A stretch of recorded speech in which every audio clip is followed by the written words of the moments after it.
Quem é o líder comunista chinês de nível S? Bem-vindo ao China Uncensored. Eu sou o China Uncensored. Listas de classificação estão em alta no YouTube, então hoje vou classificar todos os líderes da República Popular da China. Algumas das minhas classificações podem te surpreender, principalmente porque eu não estou inventando uma letra abaixo de Z para colocar todos eles. Esse episódio foi sugestão de um fã. Eu realmente leio os comentários, principalmente dos assinantes do meu site, chinauncensored.tv. É lá que construímos uma verdadeira comunidade de pessoas que acompanham a China. Não deixe de conferir. Então, é assim que esse sistema de classificação funciona. A classificação vai de S até F, sendo S a melhor e é baseada no poder do líder, seu domínio da ideologia comunista, seu sucesso nas lutas internas de facções do partido e, é claro, sua sede de sangue. É um tipo de drip bem diferente do que os jovens falam hoje. E lembre-se, embora os líderes da China geralmente sejam chamados de presidentes na mídia ocidental, isso é propaganda. O título real deles é Presidente do Partido Comunista Chinês. Vamos começar pelo presente e voltar no tempo. Ou seja, o primeiro é Xi Jinping. E isso pode te surpreender, mas eu vou colocar Xi na categoria B. Não é uma crítica a ele, mas temos grandes comunistas pela frente. Agora não me entenda mal, Xi Jinping fez um trabalho fantástico. Ele sobreviveu a algumas tentativas de golpe e lançou uma campanha anticorrupção que, na verdade, serviu para eliminar seus rivais políticos, com 1 milhão de pessoas investigadas só em 2025. Essas são boas habilidades de gestão de tempo autoritária. Ele se tornou o presidente de praticamente tudo. Todo mundo responde a ele. Ele arruinou completamente qualquer aparência de liberdade e autonomia de Hong Kong. E no que diz respeito à sede de sangue, a perseguição dele aos uigures em Xinjiang, transformando-os em uma enorme fonte de trabalho escravo e de órgãos, faz com que Xi pareça que deveria estar pelo menos no nível A. Preciso descontar alguns pontos dele por certos motivos. Ele meio que deixou a máscara cair cedo demais. Ele começou bem, chegando a tomar uma cerveja com o primeiro-ministro britânico David Cameron. Ele se tornou agressivo muito rápido, e o mundo percebeu que o Partido Comunista Chinês não era nosso amigo. Se tivesse mantido a calma por mais alguns anos, provavelmente teria destruído totalmente o Ocidente. Mas olha, em sua defesa, a história dele ainda não acabou. Depois do fiasco da Covid, ele ainda conseguiu usar seus idiotas úteis para fazer a China superar os Estados Unidos nas avaliações globais de aprovação. Então, talvez ele ainda consiga invadir Taiwan, cometer mais alguns genocídios, paralisar os Estados Unidos e, em alguns anos, a gente pode voltar a isso e colocá-lo no nível A ou até mais alto. Então mantenha o queixo erguido, grandão, e aquela estranha goela inchada de sapo em que ele se apoia. Agora, Hu Jintao. Eu quase quero colocá-lo no nível F, mas ele conseguiu uma reviravolta impressionante de última hora que o tira do F e o coloca no nível D. Quem não lidou bem com o sistema comunista? Quando era jovem, ele era animado, era feliz, mas quando se tornou presidente, ganhou o apelido de Cara de Madeira, que parece o nome de um vilão do Batman de nível abaixo de Z. Para chegar aos níveis mais altos, você precisa prosperar no mundo sangrento e traiçoeiro da política chinesa. Você tem que ser completamente sem alma. Seria como a senhorita Rachel entrando no MMA. Falar sobre seus sentimentos não garante vitórias no octógono. Desde o momento em que Hu Jintao assumiu o poder em 2002, ele já era um pato manco.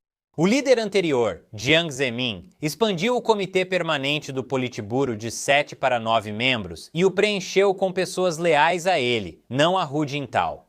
Então Hu não podia fazer muita coisa? Nas memórias de Dick Cheney, ele falou sobre como Hu Jintao basicamente tinha um assessor com ele o tempo todo, garantindo que ele seguisse o que lhe mandavam dizer. Ninguém manipula melhor o suposto líder acima de si do que Dick Cheney. Talvez Hu seja mais lembrado hoje por ter sido retirado sem cerimônia de uma reunião importante, praticamente implorando a Xi Jinping para ficar. Mas há algumas coisas que salvam Hu de ficar no Tier F.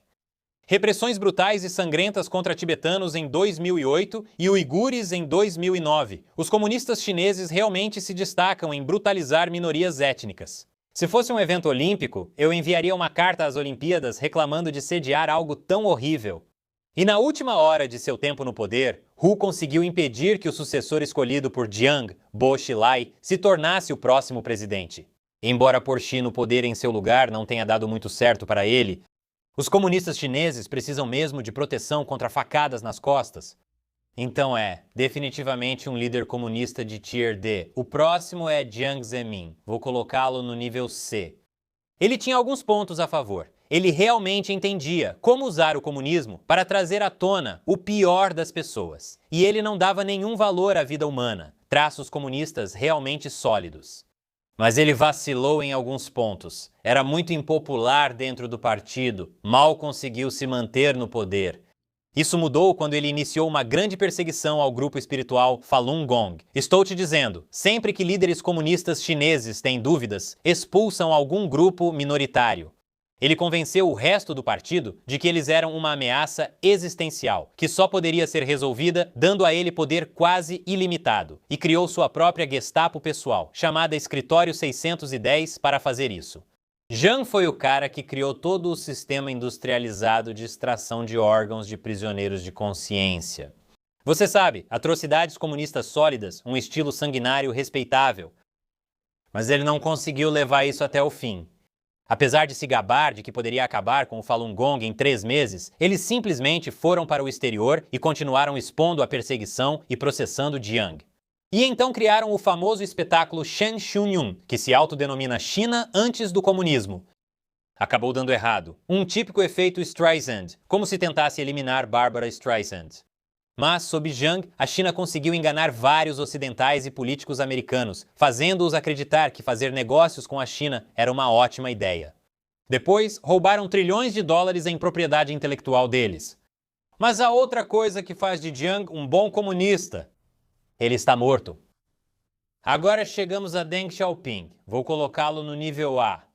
Agora, tecnicamente, Deng nunca foi presidente do Partido Comunista, mas ele foi o chamado líder supremo. Ou será que agora é Paramount Warner? Enfim, ele nomeou Jiang Hu. Antes de chegar ao poder, ele foi purgado não uma, não duas, mas 3 vezes. E ele continuava voltando porque sabia como o jogo era jogado. E mesmo estando cercado por maoístas radicais, ele fez reformas econômicas que eles odiavam. Ele iniciou o que ficou conhecido como reforma e abertura. Esse é o cara responsável por todo o sistema econômico chinês, onde eles enganam ocidentais ingênuos para sustentar um regime autoritário hostil. E como se não pudesse ficar pior, ele também foi o responsável por ordenar o massacre da Praça da Paz Celestial. 10 mil estudantes mortos só por pedirem um pouco de reforma política. Agora esse sim é um comunista de nível A. Adé. Mas quem não é de nível A é Huaguo Feng. Aposto que você nunca ouviu falar dele. Vou colocá-lo no Tier F. Tecnicamente, ele foi o cara que sucedeu Mao, mas Deng o tirou do poder em apenas alguns anos. Ele nem sequer teve uma grande purga. Ele só manteve alguns títulos e meio que caiu no esquecimento. Não é assim que um bom comunista sai de cena. Ele sai em grande estilo, como sendo jogado de um helicóptero, que curiosamente é meu protetor de tela.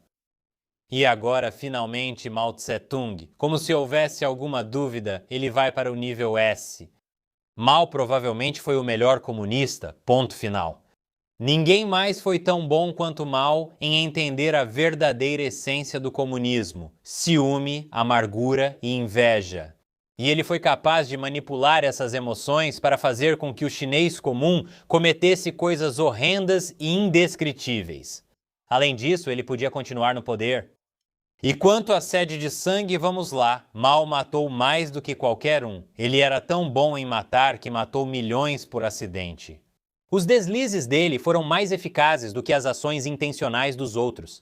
O culto à personalidade dele era de primeira. Deixa eu te dar um exemplo. Em 1968, o ministro das Relações Exteriores do Paquistão deu uma caixa de mangas para Mao. Agora Mao era um gordo, mesmo após deixar milhões de chineses morrerem de fome. Ele preferia barriga de porco e deu as mangas aos guardas vermelhos na Universidade de Tsinghua.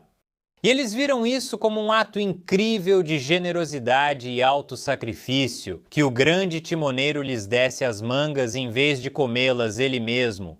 Principalmente porque a maioria na China nunca tinha visto uma manga ou mesmo comida, para ser sincero. Então o país inteiro ficou absolutamente louco pelas mangas de Mao. As originais foram preservadas em formol. Porque por que comer comida quando você está passando fome, se você pode fazer mangas mumificadas? E réplicas de cera eram literalmente adoradas por toda a China. Você não pode usar uma cruz no pescoço, mas pode usar uma fruta tropical, acho. Isso não era algo de um grupo marginal? Havia relicários feitos em forma de pratos, que, aliás, era a única vez que você via comida em pratos durante a liderança dele. Você via copos, estojos de lápis, espelhos de bolso, medalhões e todo tipo de outras coisas. Em um lugar, um cara disse que pareciam batatas doces. Eles o executaram. E o culto a Mao ainda está forte. Hoje, você pode ver seu traje de banho em exibição em um museu ou até mesmo seus restos mumificados. Não vejo isso acontecendo com Xi. Mas olha, ainda há tempo, então anime-se, grandão. E aquela garganta inchada de sapo onde ela repousa? O que você acha? Como seria a sua lista de níveis? Você concorda ou discorda da minha? Me diga nos comentários. Espero que continue assistindo episódios assim, pois o YouTube pode tentar impedir. Segundo pesquisa que vocês responderam, mais da metade não recebe notificações do YouTube sobre todos os nossos episódios. E o YouTube secretamente cancelou a inscrição de um quarto de vocês, às vezes 2 ou 3 vezes. É por isso que criamos uma newsletter semanal gratuita enviada diretamente para o seu e-mail. Ela tem links para todos os nossos episódios daquela semana, então desafie o YouTube e inscreva-se gratuitamente agora. Nós enfrentamos ditadores autoritários com a arma que eles mais temem, zombando deles. Então faça parte disso. O link está abaixo. Sou China Uncensored. Até a próxima.